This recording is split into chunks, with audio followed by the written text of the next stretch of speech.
Ucrania.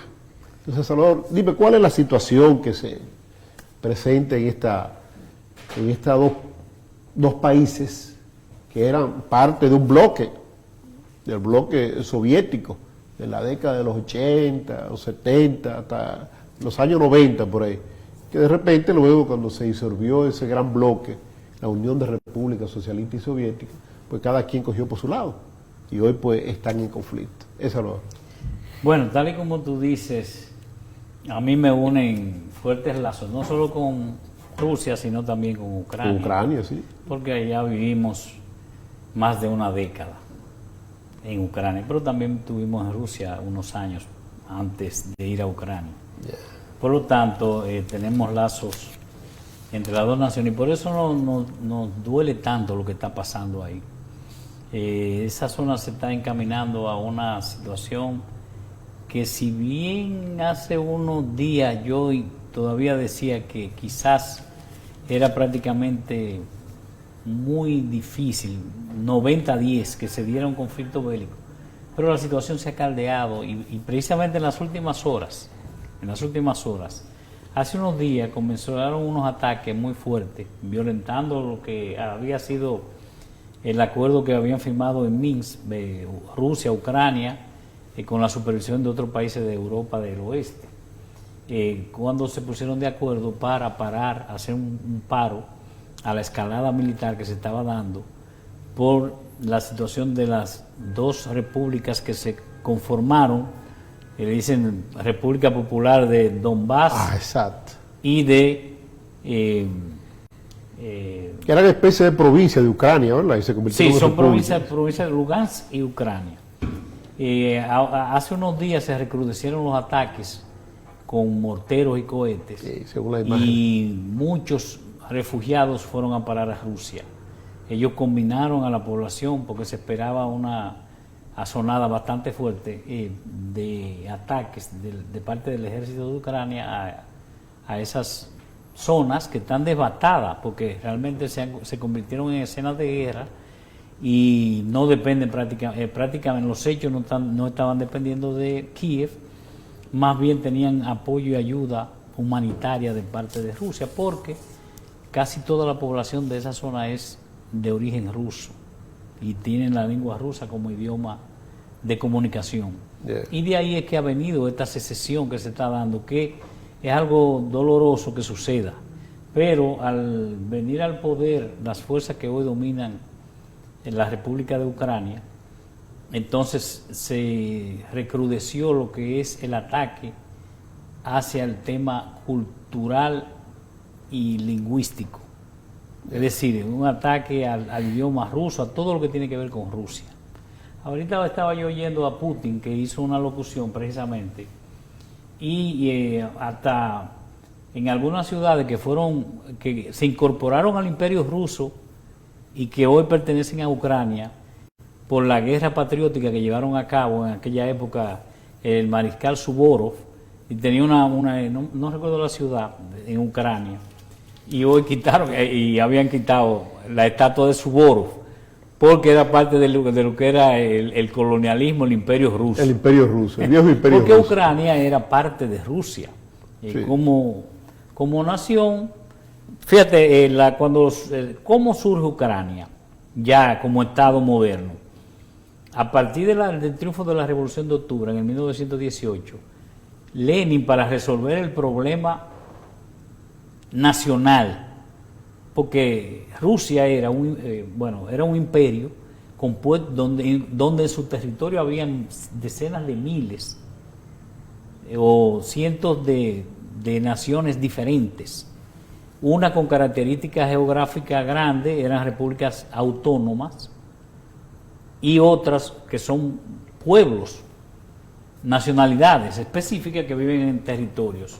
Son zonas territoriales que pertenecen a una etnia específica.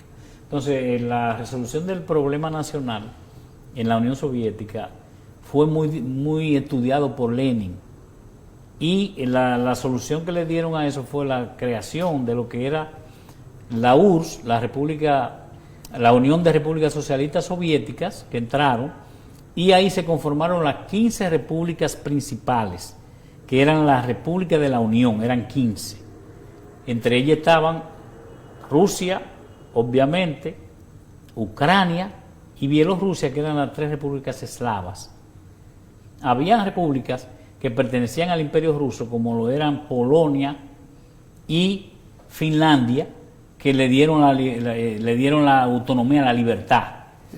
O sea, la independencia de Polonia en el siglo pasado, en el 1900, viene precisamente de parte de la Unión de Lenin y el triunfo de la Revolución de Octubre, lo mismo que Finlandia y la República del Báltico, que luego se incorporaron como parte de la Unión también, porque los alemanes invadieron esa zona. Entonces, la Segunda Guerra Mundial. Sí. Entonces fíjate históricamente cómo es que surgen esas repúblicas. Entonces tú no puedes negar la historia. Tú no puedes negar que esa ciudad fue liberada por Suvorov. ¿Me entiendes?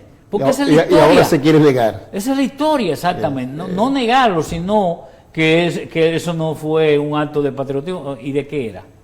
Lo mismo Crimea. Crimea era parte del Imperio Turco, otomano. Crimea fue conquistada por Rusia porque los rusos necesitaban como urgentemente una salida al Mar Negro, que no la tenían. Bueno, pero ahora, Salvador, la situación que se presenta es que Rusia se opone a que Ucrania ingrese a ser parte de la OTAN.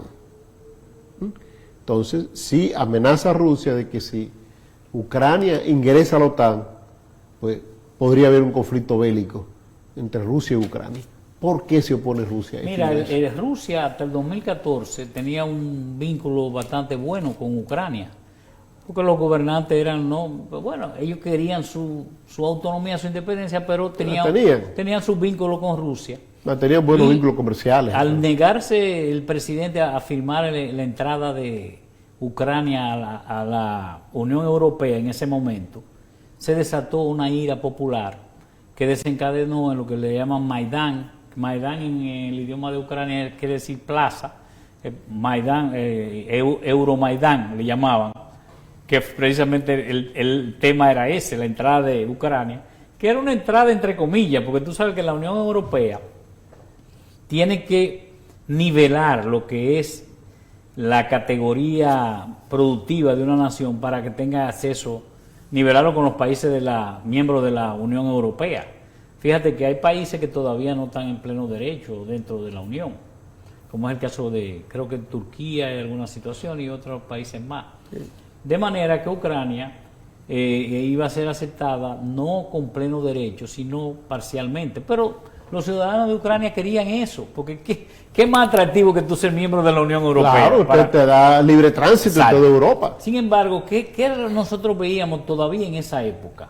Por el tema del vínculo que nosotros teníamos y el entendimiento de eso, que Ucrania, por su condición socioeconómica y geográfica, debía convertirse en un país neutral, que tuviera, que fuera una zona como de amortiguamiento entre el este y el oeste, porque siempre ha habido ese problema. Porque tú dices ahora, ¿cuál es el problema de Rusia? ¿Es el sistema político? No. ¿Es Rusia el capitalismo que hay? Sí, capitalismo. ¿Es que Rusia es un país invasor? ¿El socialismo invasor? desapareció en todos esos países? ¿Rusia es un país invasor? No, Rusia no invade. Fíjate que ellos tienen una base en Siria, pero es una base para proteger sus intereses en el Mar Negro, porque eso es un elemento geopolítico. Porque tú dices, ¿qué hacen los Estados Unidos metidos ahí? Que no tiene nada que ver con eso. Que está bastante distante. Exactamente. Sin embargo, Rusia es parte de ese enclave ahí, geopolítico. Porque ellos tienen esa parte de Crimea, por ejemplo, que da al Mar Negro y otras zonas. Ellos tienen otra salida. Entonces, ellos están en Siria con un acuerdo que data de décadas. ¿Y qué hacen ellos? Defendiendo sus intereses económicos. ¿Por qué? Porque los rusos tienen un gasoducto que va a Turquía a través del Mar Negro. Entonces le querían hacer un gasoducto a través del territorio turco que querían liberar, entre comillas, que es una zona que casi ni habitantes tiene, porque si tú tomas el mapa de Siria, la mayor parte del territorio sirio, de la población siria, está concentrada en un pequeño enclave geográfico, no grande. Hay La mucho mayoría territorio, del territorio, territorio exacto, desocupado. desierto y Desierto, eso. sí. Entonces por ahí van a meter desde Qatar un gasoducto y los rusos se le tronchaba su gasoducto que va por el Mar Negro, ¿tú me entiendes? Entonces ellos atacaron ahí y lo derrotaron en menos de una semana, cosa que nadie podía hacer. Y había un trasiego de petróleo grandísimo desde Turquía desde Siria hacia Turquía. Los ISIS, los del Estado Islámico, tenían miles de camiones, era un gasoducto virtual que tenían, un oleoducto virtual. Pero la oposición, tú no me contestaste, la oposición de Rusia a que Ucrania ingrese a la OTAN. Entonces ahí es que voy. Entonces, ¿qué pasa? Si Ucrania no es un ente neutral, ¿qué sucedería si entra a la OTAN? Dicho hoy por Putin, en declaraciones públicas incluso de personajes del Estado ucraniano, de que ellos están en interés incluso de desarrollar sus propias armas nucleares. Occidente desde el 2014 ha entrado miles de millones de dólares para socavar las relaciones de Rusia y de Ucrania. Eso no viene de ahora, es un tema geopolítico. ¿Y qué es lo que le molesta? Como dice Putin, pero ¿qué es lo que a ellos les molesta? Porque, si no quieren ser nuestros amigos, por lo menos no sean nuestros enemigos. Porque dice, el sistema no le molesta. ¿Qué es lo que le molesta? Un país tan poderoso, tan grande, enorme, el más grande del mundo, con un Estado sólido e independiente. Eso es lo que molesta.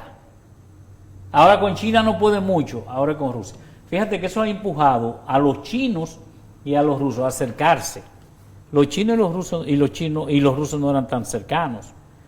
En la época del socialismo ellos tenían muchas pugnas ideológicas, incluso de corte ideológico. Entonces, fíjate, están haciendo unir a esas dos naciones. Ahora, ¿qué es lo que a mí me está preocupando hoy? Y te lo digo, esto es fresquecito. ¿Qué es lo que te preocupa? Vamos a ver. Yo vi la intervención de los denominados presidentes de la República de Donetsk, la República Popular de Donetsk y la República Popular de Lugansk, donde estaban pidiendo a Rusia el reconocimiento, porque Rusia no había reconocido estos dos estados incipientes o secesionistas, no los reconocía. Porque incluso Putin hace poco decía que el interés de Rusia es que Ucrania se mantenga unida, geográficamente unida.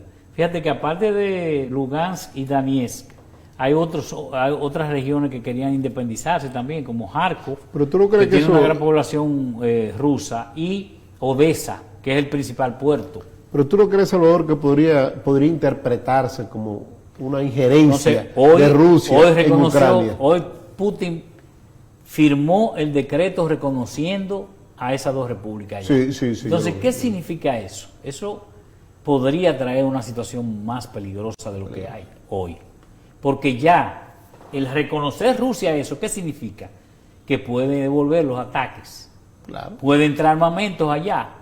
A reconocer, tú tengo un acuerdo, tengo que defenderte. Claro, tengo que defenderte porque si ya te Y ellos reconocí como república. piden que lo reciban a... Pero eso es muy pequeño, son territorios muy pequeños con relación a Ucrania. Bueno, son pequeños, pero son zonas industrializadas muy fuertes. Por ejemplo, Donetsk, ahí que están las minas de carbón, toda esa zona, es una zona minera. ¿Cómo que le llaman en español? Es como la cuenca carbonera ahí. Donetsk,